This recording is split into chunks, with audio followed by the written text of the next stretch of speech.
welcome to Movie Rob. Yes, we're back again with another episode. And today it's really, really hot outside, so I thought I wanted to go swimming. And that made me think. Swimming, yeah. Let's talk about Jaws. I don't have any sea around me where I live, but it popped into my head when I thought that I wanted to go swimming.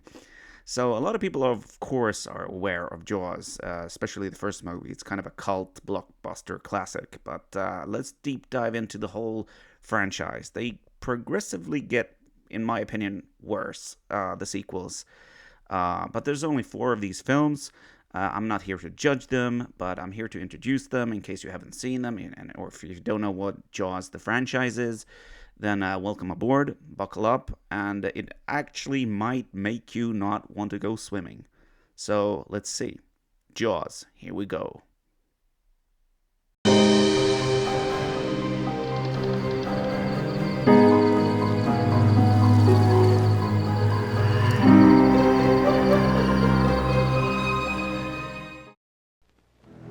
There is a creature alive today who has survived millions of years of evolution without change, without passion, and without logic.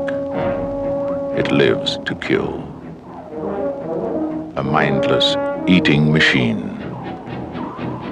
It will attack and devour anything. It is as if God created the devil and gave him Jaws.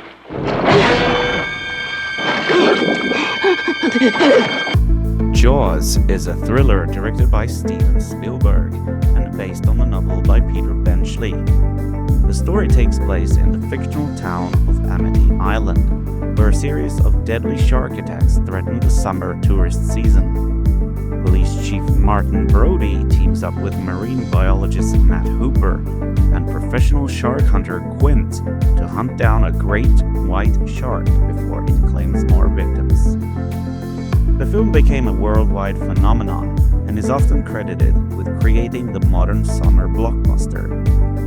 The mechanical shark used in the film was nicknamed Bruce after Spielberg's lawyer. Filming took place on the island of Martha's Vineyard.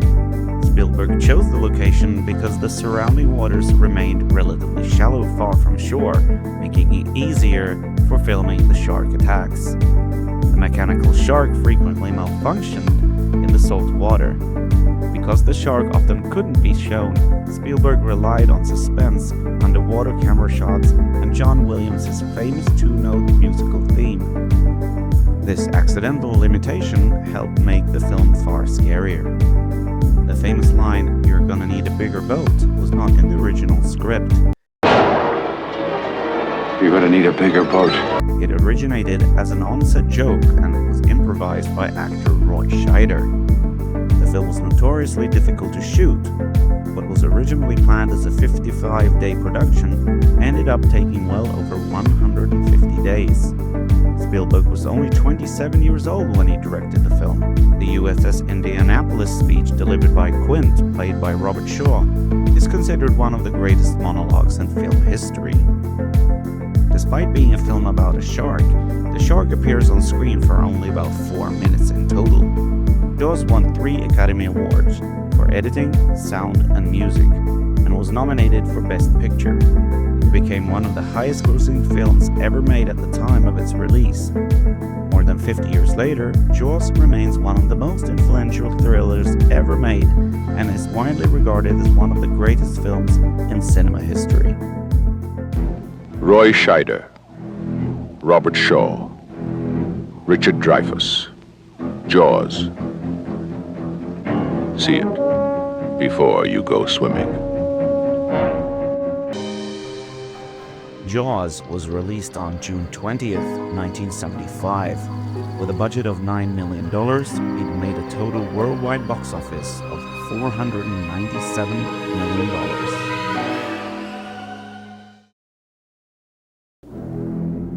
When the movie Jaws first opened, it created a sensation. And shark sightings increased by the thousands. In all the vast and unknown depths of the ocean, how could there have been only one?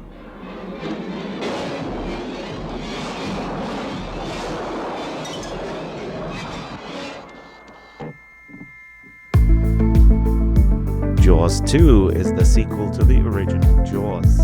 Set 4 years after the events of the first film, Police Chief Martin Brody is once again convinced that a great white shark is threatening the waters around Amity Island. However, the town's officials are reluctant to believe him, fearing damage to the local tourist economy. When a group of teenagers sailing off the coast becomes stranded and hunted by the shark, Brody must take action to save them before it's too late. The film stars Roy Scheider reprising his role as Chief Brody and became one of the highest-grossing films of 1978. Steven Spielberg did not return to direct the sequel. The film was ultimately directed by Janos Swark. Roy Scheider was reluctant to return for the sequel. He reportedly fulfilled a contractual obligation with the studio by starring in Jaws 2. The production faced difficulties when the original director John Hancock was dismissed during filming and was replaced by Swark. Much of the early work had to be reshot. A new mechanical shark was built for the film. Advances in effects technology made it somewhat more reliable than the original shark used in Jaws, although it still caused production challenges. Now what if somebody decides to sue us? That's a shark. Did you ever stop to think about that? And I know what a shark looks like because I've seen one up close. You better do something about this one because I don't intend to go through that hell again. The famous tagline for the movie was, "Just when you thought it was safe to go back in the water." It became one of the most recognizable movie advertising slogans ever created. Unlike the first film, which focused heavily on suspense, Jaws 2 features more action and shows the shark on screen more frequently. Many of the film's young cast members spent months learning sailing skills before and during production, because much of the story takes place on small sailboats. The climax involving electrical cables in the water was one of the most technically complex sequences filmed for a movie. Jaws 2 received mixed to positive reviews and is generally considered the strongest of the 3 Jaws sequels. While it never matched the cultural impact of the original, it was a major box office success and helped establish the Jaws franchise. Many fans consider it an effective thriller in its own right, particularly for Roy Scheider's performance and its memorable shark attack sequences. Jaws 2 is also the first movie in history to have the number 2 in the title.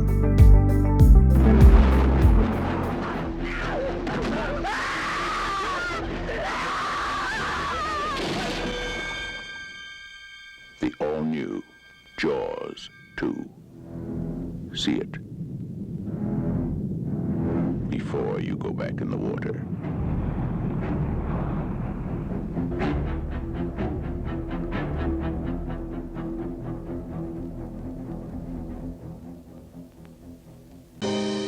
Jaws 2 was released on June 16, 1978. With a budget of $20 million, it made a worldwide box office result of $209 million.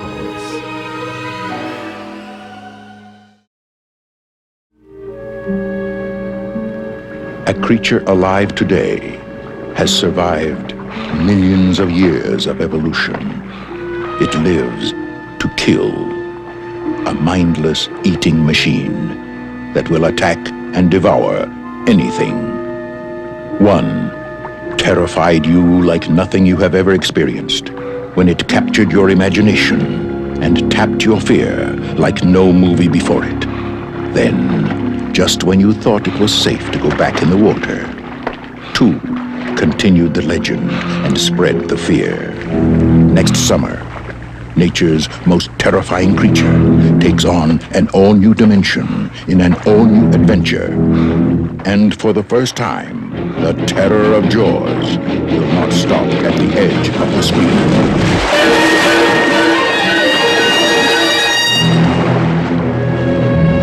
Jaws 3D, the third dimension is terror.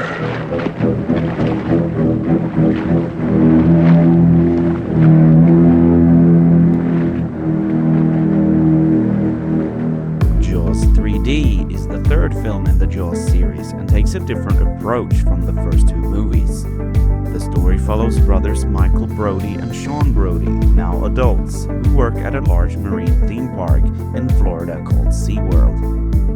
When a giant white shark enters the park's lagoon system, it begins attacking employees and visitors. The situation becomes even more dangerous when an even larger adult shark appears, seeking its trapped offspring. The film was designed as a showcase for the then popular 3D movie format and focuses heavily on spectacle and special effects. The film stars Dennis Quaid as Michael Brody and Louis Gossett Jr. as SeaWorld manager Calvin Bouchard. Much of the movie was filmed at SeaWorld Orlando, giving audiences a rare behind-the-scenes look at the park in the early 1980s. Production used the revival of 3D filmmaking that became popular in the early 1980s. Many scenes were specifically staged to have objects, sharks, or debris appear to leap out toward the audience. Unlike the first two films, Chief Brody does not appear. Actor Roy Scheider declined to return. Several underwater sequences were difficult to film because of lighting problems and the limitations of 3D camera technology at the time. The giant shark featured in the movie is considerably larger than the sharks seen in the previous films, continuing the Hollywood tradition of making each sequel's threat bigger. Some of the visual effects that were intended to look impressive in 3D appeared less convincing when viewed in standard 2D formats, contributing to criticism of the film. Jaws 3D was a commercial success, earning more than its production budget back at the box office, but it received largely negative reviews from critics. Many reviewers felt that the film relied too heavily on the 3D gimmick and lacked the suspense that made the original Jaws so effective. Despite its reputation, the film has developed a cult following among fans of 1980s horror and 3D cinema. Today, it is often remembered as a fascinating time capsule of the early 1980s 3D craze and for its unusual setting within a marine theme park.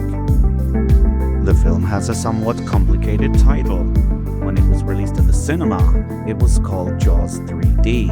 The title confused some people as they thought it was the first film, but now converted to 3D, when in fact it was the third film in the franchise. When the film was marketed for video, TV, and DVD, the title was simply Jaws 3 with the number 3.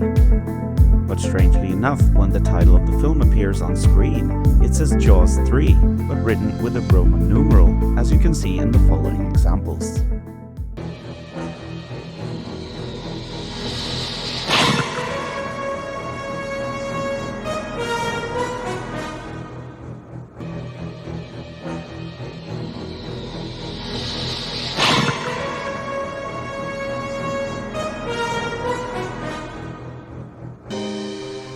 Jaws 3D was released on July 22, 1983. Made on a budget of $18 million, it made a worldwide box office total of $88 million.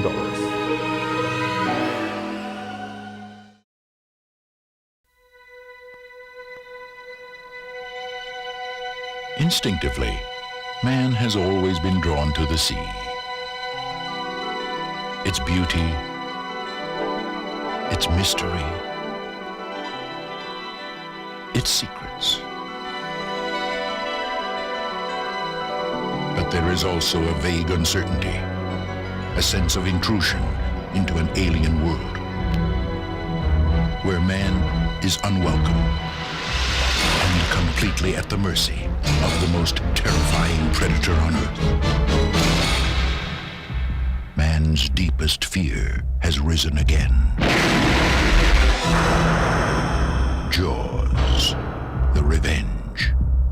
This time, it's personal. Jaws, the Revenge is the fourth and final film in the Jaws franchise. The story story centers on Ellen Brody, widow of Chief Martin Brody, who becomes convinced that a great white shark is deliberately targeting her family in revenge for the deaths of the sharks in the earlier films. After a tragic attack claims the life of her younger son Sean, Ellen travels from Amity Island to the Bahamas to stay with her older son Michael and his family. However, the shark somehow follows them, leading to a final confrontation in tropical waters.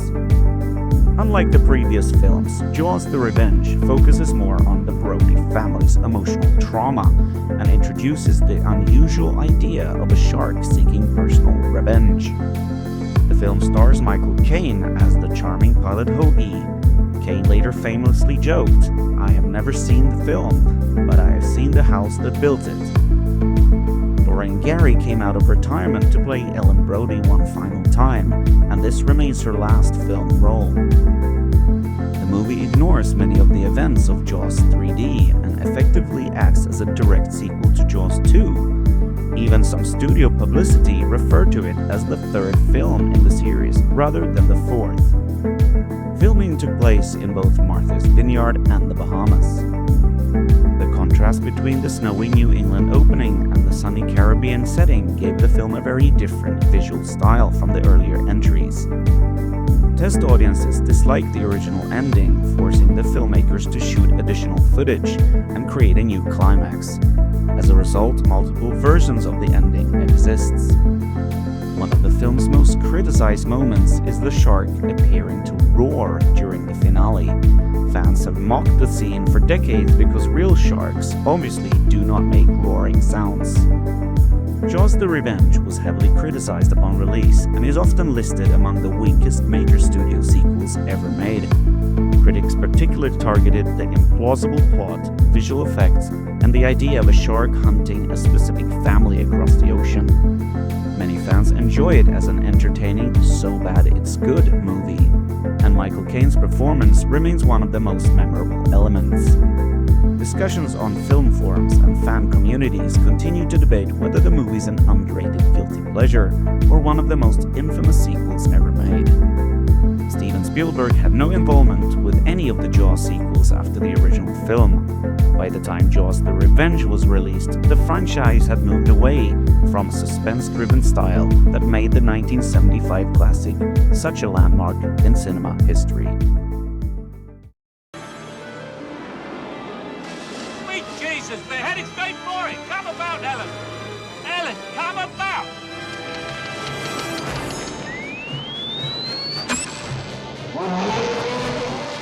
He's gonna hit it! Hold on! Smile, you son of a bitch!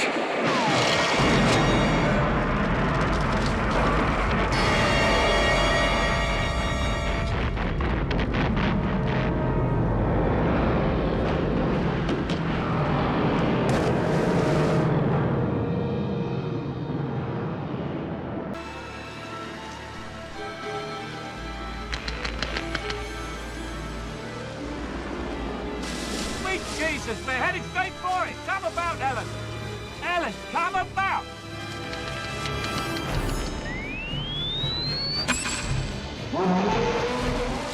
He's gonna hit it! Hold on! Hold on! Smile, you son of a bitch!